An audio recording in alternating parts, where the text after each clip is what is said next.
ಭಾರತ ರತ್ನ ಶಿವಕುಮಾರ ಸ್ವಾಮೀಜಿಯವರ ಪಾದಗಳಿಗೆ ನಮಸ್ಕಾರ. ನಿಮಗೆಲ್ಲ ಅನ್ಸಿರ್ಬೇಕು ಶಿವಕುಮಾರ ಸ್ವಾಮೀಜಿಯವರಿಗೆ ಭಾರತ ರತ್ನ ಯಾವಾಗ ಕೊಟ್ಟರು ಅಂತ.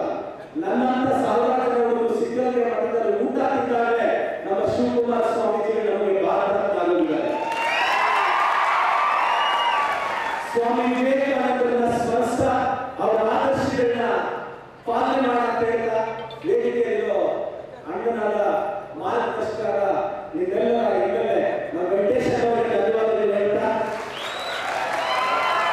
ವೆಂಕಟೇಶ ಅವರು ಅವ್ರ ತಂದೆಯವರು ನಮಗೆಲ್ಲ ರಾಜಕಾರಣದಲ್ಲಿ ಮಾರ್ಗದರ್ಶಕರು. ವೇದಿಕೆಯಲ್ಲಿರುವ ನಮ್ಮ ಸ್ವಾಮೀಜಿಗಳ ಪಾದಗಳಿಗೆ ವಂದಿಸ್ತಾ ಒಂದು 20-25 ನಿಮಿಷ ಜೀವನದ ಬಗ್ಗೆ ಮಾತಾಡ್ಕೊಳ್ತಾ ಇದ್ದೀವಿ. ತುಂಬಾ ಜನ ಸ್ಟೂಡೆಂಟ್ಸ್ ಹೇಳ್ತಿರ್ತಾರೆ, ಅಣ್ಣ ಹೆಂಗ್ ಓದಬೇಕು ಅಂತ ಕಷ್ಟಪಟ್ಟು ಇಷ್ಟಪಟ್ಟು ಅಪ್ಪ ಅಮ್ಮ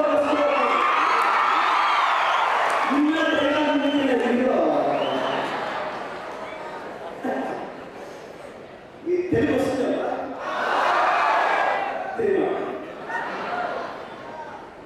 ಕಷ್ಟಪಟ್ಟು ಇಷ್ಟಪಟ್ಟು ಅಪ್ಪ ಅಮ್ಮ ವಸ್ತು ಮಗನ ಹೆಂಗ್ ಓದಬೇಕು ಅಂದ್ರೆ ರಿಸಲ್ಟ್ ನ ಕರ್ನಾಟಕ ನಿಮ್ಮ ಬಗ್ಗೆ ಓದ್ಬೇಕಲ್ಲ, ಓದಬೇಕು.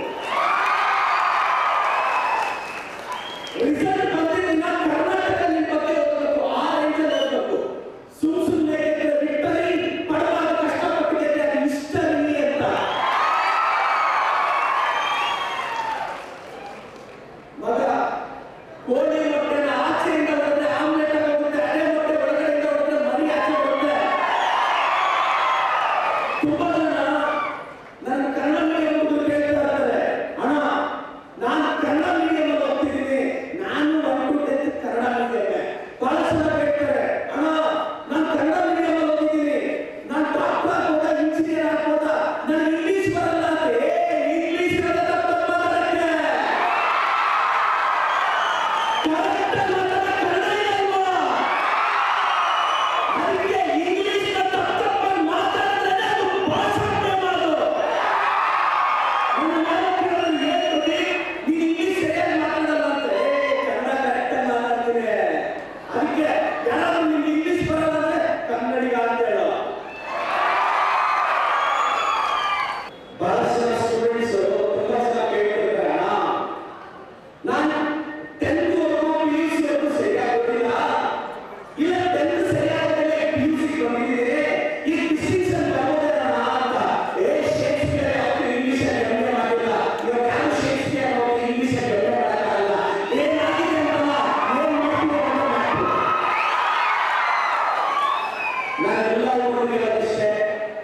ಇವತ್ತು ನ್ಯಾಷನಲ್ ಯೂತ್ ಡೇ, ವಿವೇಕಾನಂದರ ಜನ್ಮದಿನ.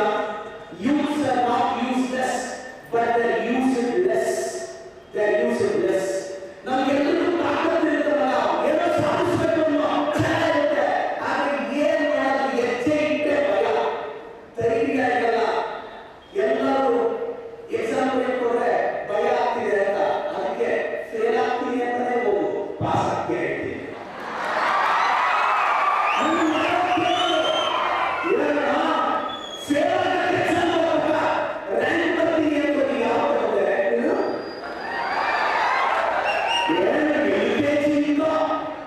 ನೀನು